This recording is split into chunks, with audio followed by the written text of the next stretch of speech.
Right now in our video, as we transition from this dramatic moon to the entrance clip, if I play this back, you'll see the glass ceiling in the hallway reveal just kind of pop in. It looks a little bit ugly. Let's just check this out. Now, it just doesn't look very nice, right? Now, an easy way to fix this would be to come up into the video transitions, under the dissolve transitions, pick a cross dissolve, drag and drop that on the beginning of this hallway reveal, and drag and drop that onto the beginning of this glass ceiling clip. Let's zoom in a little bit. I'm going to just make these a little bit longer. And now if I play this back, it feels a whole lot nicer. It's a lot softer. These video clips are now being transitioned in, so they're fading in. However, there's a much easier way to do that just using keyframes. Let's select these cross dissolves, delete, select the other one and delete. And there's actually a really easy way to add keyframes and animation to this opacity line that you can see on your timeline. The trick to that is hold down Control or Command on your keyboard and click onto that line. That's going to add a blue dot, which indicates a keyframe. You may also notice in the effect controls, under the opacity property, the opacity now has its stopwatch icon enabled, that's blue, and there's this little blue diamond here which indicates that keyframe. So this keyframe just says that at this point, at the point of this keyframe, the opacity is going to be 100%. Now let's come forward a little bit to the beginning of this clip and let's add another keyframe. And you can do that either by Control or Command clicking onto this white line right here. This creates another keyframe. And now you can click and drag that keyframe down to say what do you want the opacity to be at this point in time. You can also move the keyframe right or left to kind of shift the timing of things. So we're saying right here at the beginning have a keyframe where the opacity is 0%, so the layer is invisible, and then slowly and gradually increase the opacity until you hit this keyframe where the opacity is 100, so the layer is fully visible. So now if I play this back, you can see the layer fading in. Now it fades in a little bit quick, so I can select that keyframe here, click and hold and drag that over to the right hand side. So I'm slowing down the fading in of these lights in the hallway reveal clip. Let's do the same for the glass ceiling. Let's come to where we want it fully faded in, so maybe around about here. Let's Control or Command click onto that white line. Let's come to the very beginning. You can see the glass ceiling right here, but I want that to be invisible at this point in time. So again, I could Control or Command click onto this white line. But what I can also do with this layer selected in the effect controls, under the opacity, let's come down a little bit. Now the opacity has the blue stopwatch icon enabled saying there are keyframes on this property. That means that the moment I change this value, Premiere Pro will automatically create a new keyframe because it knows this property is now animated. So if I change this opacity here, let's say I change that to 0%, Premiere Pro, now it's a little bit hard to see, has placed a new keyframe right there. I can see it in my timeline here as well, which indicates that at this point in time the opacity is 0. Let's zoom out, rewind a bit and play this back.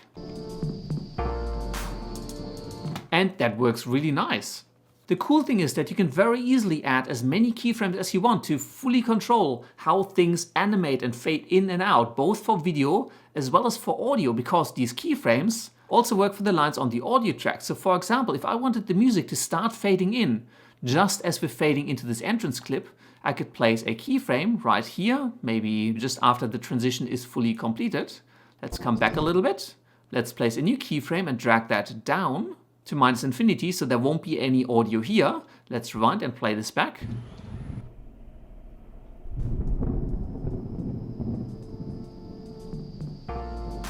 And now you have this music gently fading in. The great thing is that this is also really useful if you have really loud spikes in audio. For example here, let's say this door slam that we have right here. I'm going to make this layer a little bit bigger if I play this back. Let's say I still find that's a bit annoying me. So I can actually Control or Command click before and after the spike. Let's create two keyframes on the inside of that and just drag this line in the middle down. So I'm essentially animating the volume to drop down and kind of cut out this spike.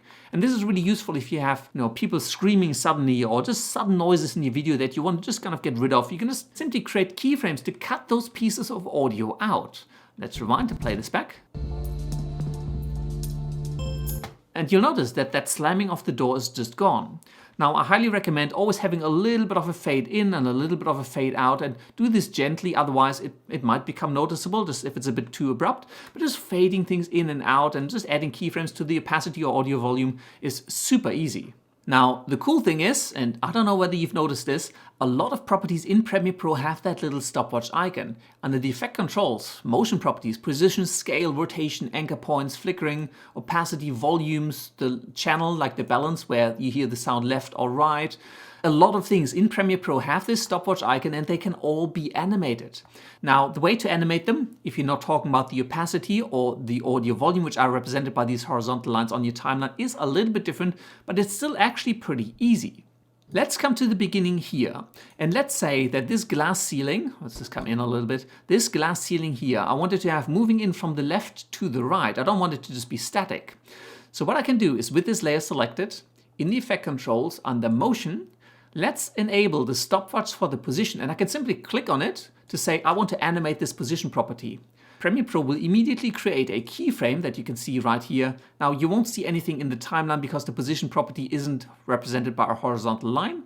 But this keyframe right here, you can also zoom in just using this little scroll bar at the bottom. Now this keyframe editor isn't the greatest thing in Premiere Pro, but it kind of does its job. So we now have a keyframe on the position here, and I can now change the position at this point in time. So let's say I'm going to move this over to the left hand side, and you can see this moving already in the program monitor. I'm just going to drag this over to the left, and then let's come forward a little bit to maybe here. I'm going to push the position to the right, and again it's going to create a new keyframe. Let's just keep pushing this to the right, and you can see the layer coming in there. So let's place it right there, and I'm going to come back a little bit, and you can see I've added animation. I'm now essentially making this glass ceiling layer move in from the left to the right. You can move the keyframes around, you can add as many keyframes as you want, and this will work for all effect parameters as well, like distortion effects, glows, sound effects, anything you want. Just add keyframes and animate those properties in any way that you want.